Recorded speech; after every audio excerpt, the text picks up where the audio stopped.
Thanks, Todd. My name is Dan Shundoff. I'm with Intellicom, which is based out of Kearney, Nebraska.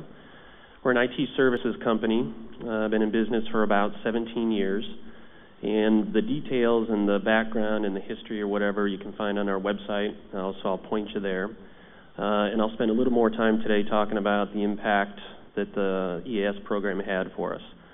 I, too, would like to thank all the sponsors for making this possible, and Sean Caskey, our guide throughout this process, was instrumental.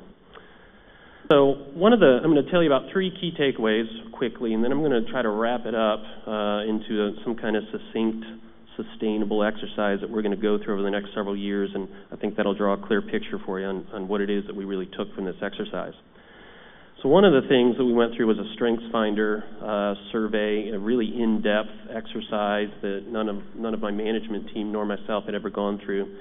I'm going to talk about the specifics here, but I think the big thing that stood out for us as we were preparing our company for growth was, did we have any gaps in our management team? Do we have the right people in the right places, and were they ready for the pressure that growth is going to put on our organization?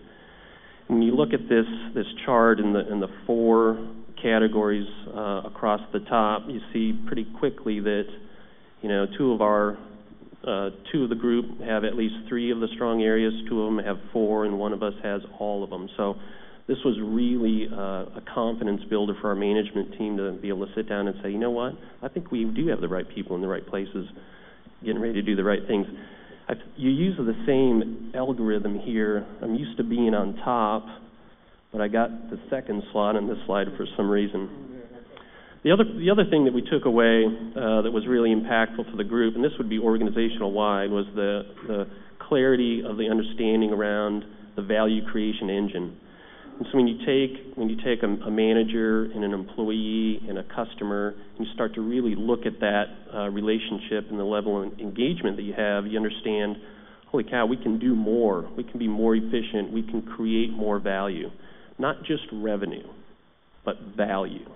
And when you look at it that way, it's not just the revenue producers within your organization, it's every single employee on your team. That's where the exponential impact of the continued improvement really starts to take effect. This was huge for us.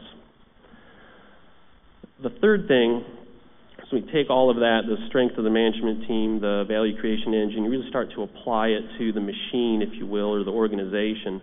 We went back and looked at some of the impacts that we believe directly correlate with the exercise today. So Q1 to Q2, this was Q1 growth rates in profit and revenues over Q4 of 2010. This is what we did in Q1. The impact was dramatic. We didn't acquire, we didn't merge, we didn't have any external growth. This is all organic impact with the kind of skills and training that we're getting through the EAS program. So lastly, what I'd like to show you is, now what, right? So that's great. Now what are you going to do? So I put some numbers together, and so you got revenue on the left and employee count on the right and time along the bottom axis. I took the zeros out of the revenue. You guys can put in as many zeros as you think. And if you put in a lot of zeros, we'll talk later. We might be able to do something. So here's the revenue. The revenue would be yellow, profits gray, and the employee count, the dot on the chart. And this is what we were doing here in the last several years.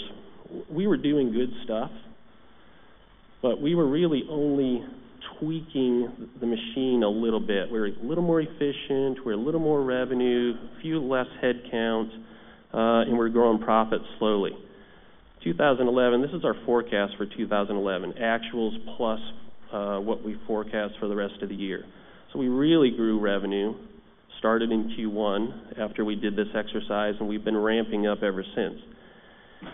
Then what I did with my management teams, we sat down and we said, with what we know today from the exercise that we've been through, how about if we take our 5-year plan and turn it into a 2-year plan? And so that is exactly what we intend to do. And this is what our organization, in terms of headcount and financial performance, this is what we expect by the end of 2013. The flatlining and the change from 2011 to 2013 would not be possible without the impact of the behavioral economics training that we received through the EAS program. So I can't thank the sponsors enough for giving us a chance to participate. Thanks for listening, and have a great day.